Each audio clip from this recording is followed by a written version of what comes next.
Hi everyone, welcome to the first devlog for my new game, Blackout Jack. A blackjack roguelike where you gamble your life, fused with a grimdark murder conspiracy. I've been working on this game for the last 6 months, and the best way I can describe it is a mix between Clover Pit, Buckshot Roulette, and Inscription. I decided to do something completely different from my last game, Blood Thief, which was an action speedrunning game, rendering everything I learned about game design from that game completely irrelevant. Turns out making a roguelike that's interesting, balanced, and fun is pretty hard. I've had to iterate on the game itself multiple times just while I figured out what the fun secret sauce was. And I've watched playtesters completely destroy my game in dozens of glorious ways over the past few months. I've been documenting my process all along the way, so this devlog is going to talk about all that.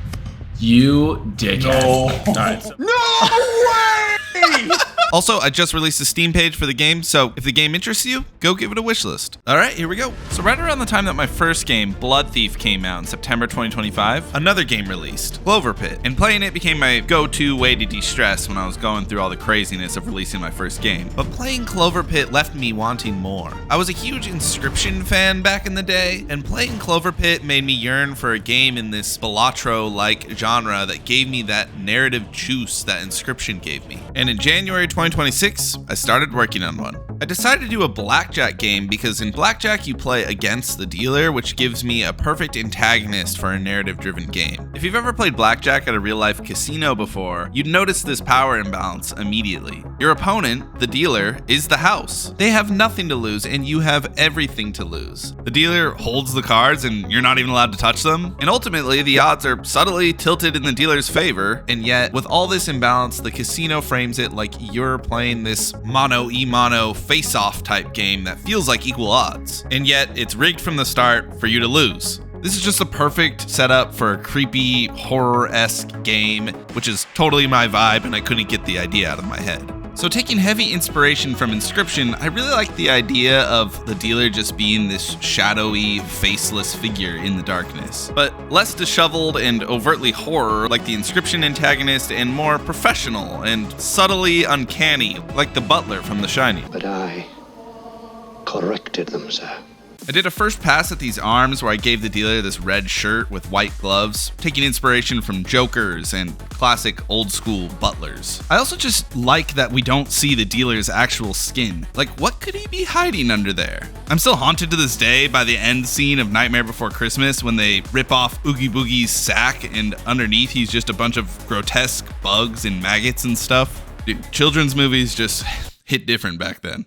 So I thought it'd be cool to have the dealer be this card god that did all sorts of cool card animations, just like a real life dealer. There was one major problem with that plan. I absolutely suck at animating. I'd been learning some card tricks myself in real life, and at first I thought it'd be fun to get a mocap suit and act out the animations. And then I suddenly determined it would not be fun. So my next idea was to actually learn rigging and animation. So I then proceeded to watch this 25 video tutorial series on YouTube about rigging and animating in Blender. And I ended up with this, a beautiful, perfect bones and rig setup with all the bells and whistles. Inverse kinematics, control bones, nice, clean finger control. All things that, believe it or not, I somehow managed to never do for my last game, Blood Thief. And going through this process made me realize that having a proper rig setup made the animation process a much more pleasurable experience. For animation reference, I just watched these blackjack tutorial videos over and over and over again, and all I can say is that now I really know the rules to blackjack. Okay, so I had the dealer modeled, rigged, and animated. For cards, I knew I eventually wanted to have cards that had some sweet custom-made art on them, but for now I just used some Creative Commons card images from Wikimedia. The way the card texture works is it's just one big texture with all the card images on it, and I wired up my card script to shift over the UVs depending on the rank and suit. My next big challenge was figuring out how to actually work out the systems of the dealer physically pulling a card from the deck and dealing it to the player. The way it works is the dealer isn't actually holding a deck of cards, he's just holding this brick that looks like a deck. At this part in the animation, I spawn a card and child it to the dealer's hand, where the hand then proceeds to carry the card forward. And about here, I unparent the card from the hand and use Godot's built-in tweens to move the card to its rightful position. I use this approach for basically all the animations where the dealer is giving or grabbing objects, and all of them were pretty annoying to set up. And after a few days of coding, I had Blackjack. Ah yes, Blackjack. A game that, without any actual money on the line, is actually extremely boring. So, I added microtransactions. Just kidding. But this does bring me to my first core design problem, and the problem I'll be tackling for the majority of this video: how to make blackjack fun. The first idea I had was to really lean into the card counting aspect of blackjack. I thought it'd be cool to give the player the fantasy of using math and statistics to tilt the odds in their favor. Like the movie 21, except for instead of the creepy weirdo being Kevin Spacey, it's the dealer. So I thought it'd be cool if there was a table that told you the odds of any card being the next card played. So you're essentially counting cards just with a little help from the game. I added betting into the game, as well as the ability to bet on multiple seats at once, with the idea being that if you could see the odds table, you'd await your opportune moment, and when the deck was tilted in your favor, you could bet big on all the seats and get a big payout, just like real card counting. What I realized with this little experiment was that with card counting, it's really about slow, boring, throwaway play most of the time until every once in a while, the odds tilt in your favor enough for you to bet big. So most of the time, I was basically just playing regular blackjack, which, like I said, is not really fun. So I ditched the card counting idea for the time being, but this experiment did yield a few interesting insights. For one, playing multiple hands was pretty interesting, and I'd never seen this done before in a blackjack game. Also, betting was an interesting angle that I felt like was an underutilized aspect of games like Balatro and Clover Pit. It was cool to be able to go all in on a hand that I felt had a good chance of winning. So I kept the betting and I kept the multi-hand play, but now we're back to just regular blackjack. No strategy, no skill expression, just luck. That's obviously not gonna work. I like this idea that you could basically invest in good hands and bet low or trash bad hands. And that's when I added a mechanic called sacrifice. Essentially, if you get a hand you don't like or you don't think is gonna win, you can sacrifice it, which costs you your bet, but the cards go into your stash. The cards in your stash can then be played to any future hand. Adding sacrifice flipped the game upside down in an amazing way. It added an element of strategy in what was before purely a game of chance. It perfectly synergized with the concept of betting because it made sacrificing become a calculated cost you were willing to accept in order to build a hand that was likely to win. This felt like a core concept that was worth building a roguelike around. So I knew I wanted this game to be a number go up game like Balatro or Clover Pit. So I refactored the betting and winning system to basically separate the concept of the thing that you bet and the thing that you win. And rather than bore you with the details, I'll just let the past version of me give you this Reader's Digest. Start with these 3 hands available to you. You're gonna bet these like death chips. These are like your life that you're betting, basically, and you're gonna get different chips back, and you're trying to get those different chips. Got it. To 100. How do I drag this coin over here? Yeah, none of that's set up. We got these like jank ass buttons over here first. Okay, so we'll watch a little bit of this playtest in a second, but there were a few more things I added before this playtest that I just want to mention. I added card effects, which are basically stackable modifiers on cards, boons, which are basically this game's versions of jokers or Slay the Spire's relics, and elixirs, which are basically one-time consumable effects. The idea is that elixirs are various inebriating beverages, which plays into the drunken Blackout Jack theme. And now let's go back to that first playtest. The boon that made me realize that I maybe had something interesting was Cascade Bust, which basically gave you an exponentially increasing multiplier for every hand that busted before the current hand. My friend bought this boon from the shop and then proceeded to adopt this counterintuitive but highly effective strategy of busting every hand except for the last one, losing life tokens but accumulating a massive mult on the last hand. Also, if my neighbors were eavesdropping, they probably were very curious what kind of hangout session we were having. I mean, I guess there's a good chance he won't bust. It's soft, for the record. Oh my god. Thank you. Alright, I'm gonna bust. Fuck me, dude. So I really just have to bust all day. I'm just hoping for this bust. Also, this happened. My friend built up this amazing hand only for his dreams to get crushed when the dealer turned to 21, which was hilarious. Come on.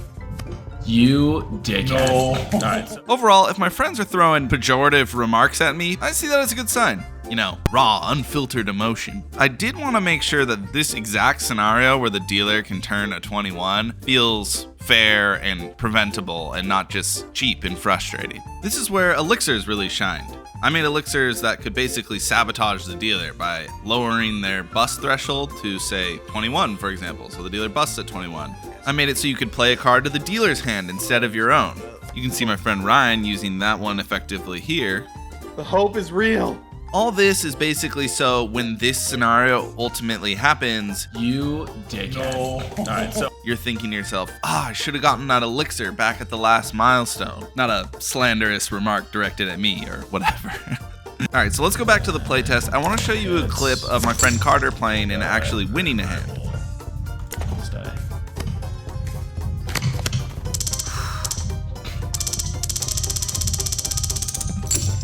300. Wow. All right. Did you catch that? This right here Wow. All right. is the visceral sound of underwhelmment. Now, I think in this particular moment, the underwhelmment is caused by many things, but there's one particularly low-hanging fruit that I want to talk about. One thing that is very key to all these number go up roguelikes is that the act of actually watching the number go up is extremely juicy and satisfying. And so, yeah, this 300. Wow. Is not going to cut it. Since my game is kind of dark medieval fantasy, I did some research on how people calculated things before electricity, and I came across this thing, the Pascaline, invented by none other than Pascal back in 1642, for the purpose of assisting with the original number go up game, accounting. Essentially, this thing could literally do addition just by inputting numbers in one slot and spinning these dials. No electricity required, just mechanics and doohickeys. Also, here's a beautiful coincidence. Pascal had a deep interest in gambling and the statistics related to it. He's credited with the term gambler's ruin, which refers to the probabilistic phenomenon where anyone with finite funds will eventually go bankrupt if playing casino games of chance. He also famously wrote about using probabilistic reasoning as justification for believing in God, a letter famously called Pascal's Wager. Long story short, fascinating historical figure, and I wanted to put his machine in my game. So I modeled a basic, completely unrealistic version of one and came up with this thing. I wired it up with this set number function, and when called, these number wheels will perfectly rotate to the correct digits to display the number of your choice. I then made it shake and spit out these little particles, and I wanted the sound of getting coins to be ultra satisfying, so I made this 8-layer sound effect of the Pascaline furiously crunching numbers. And now the scoring flow looked like this. Okay, but will it be enough though? Is the I question. know, it's gonna be tight. Still lots of room for improvement, but good enough for now to move on. So I'd made a lot of progress on the table side of things. I wanted to shift gears to the other half of the game, the city. I knew from the very beginning of my development process, I wanted there to be a world outside the table for you to explore, a mystery to uncover, a reason for the player to continue playing beyond just shooting for a high score. I started vision boarding a vibe for the game outside the table, and the vibe I settled on was basically midnight in Paris with the tone of After Hours, and it takes place in Flea Bottom from Song of Ice and Fire. I actually used the mapping tools for Blood Thief to block out the world, which was really effective for getting a sense of overall vibes, scale, lighting, and texture. And using the Blood Thief mapping tools made the whole process way faster because I didn't have to reload the whole game every time I changed the level. I had a character to walk around with, and I already had all my textures. I then migrated that whole map over to this project, which wasn't that hard because I just used the same Funk Godot plugin that I use in Blood Thief, and then I blocked out this scene. Get out of here, you lousy drunk! Don't show your face again until you've got my money! Yes, that's my voice acting in my terrible British accent. If you're British and you're watching this, I apologize. Let me know how I did though. The idea for the story is that you're basically a drunk guy getting thrust into a very strange, surreal experience after getting thrown out of a bar in some sort of dark fantasy city. You stumble upon a strange game of blackjack, and when you lose, you die. Only to wake up at the exact same moment of you being thrown out of the bar again. Doomed to do it all over and be subjected to my voice acting again and again. One thing I love about both Midnight in Paris and After Hours is that the main character is kind of this befuddled guy that is very unprepared for the situation that he's getting thrust into. And the story is mainly driven by this strange, amazing cast of supporting characters. So I started working out a few different characters to put in the game outside the dealer. The vagrant, the cut purse, the waitress, the alchemist, and of course, the dog. All the characters I basically started with this PS1 asset that I got from Itch, then retextured them in Substance Painter, starting with a pixelization filter and then hand painting over it to touch up and add details. For dialogue, I used the incredibly useful Dialogic plugin. When I was blocking out some of these dialogue scenes, I was playing Arctic Eggs, which is genuinely one of the funniest games I've played in recent memory. One cool thing that game did that stuck with me were these amazing camera angles that you got when talking to characters. The whole game just has really fun camera work. So I wanted to copy this and made a system in Blackout Jack where I can specify a transform I want the camera to move to at different segments of a dialogue, and it's just so amazing. And just like that, I had a world for the player to walk around in, people to talk to, and things to discover. At this point in the development process, we land roughly in late March, and it was at this point that I posted on my Discord server looking for more playtesters. I'm not going to get into huge detail here because I'm going to make an entire dedicated devlog about it in the future, but during playtesting, the game began to reveal itself in many profound and explosive ways. In addition to just progressively adding more boons, more elixirs, more roguelike mechanics, and doing a constant barrage of balance and tweaks as playtesters proved to me I had made the most breakable game in the history of time, I had made a few more key mechanical differences from Blackjack. One big deviation from traditional Blackjack was I changed the game to allow you to play your different hands out of order. In playtesting, I was seeing tons of scenarios where the player could have done an awesome move where they sacrificed a later hand and used it to build an epic, high multiplier hand on an earlier seat, but they couldn't because the game forced them to play the hands in order. Making this change was a no-brainer because it just gives the player more strategic options without really increasing complexity. So that's basically a win-win. Another big change was I changed the game to only deal you one card per hand to start instead of two. This goes back to the building combos goal that I really wanted to drive home.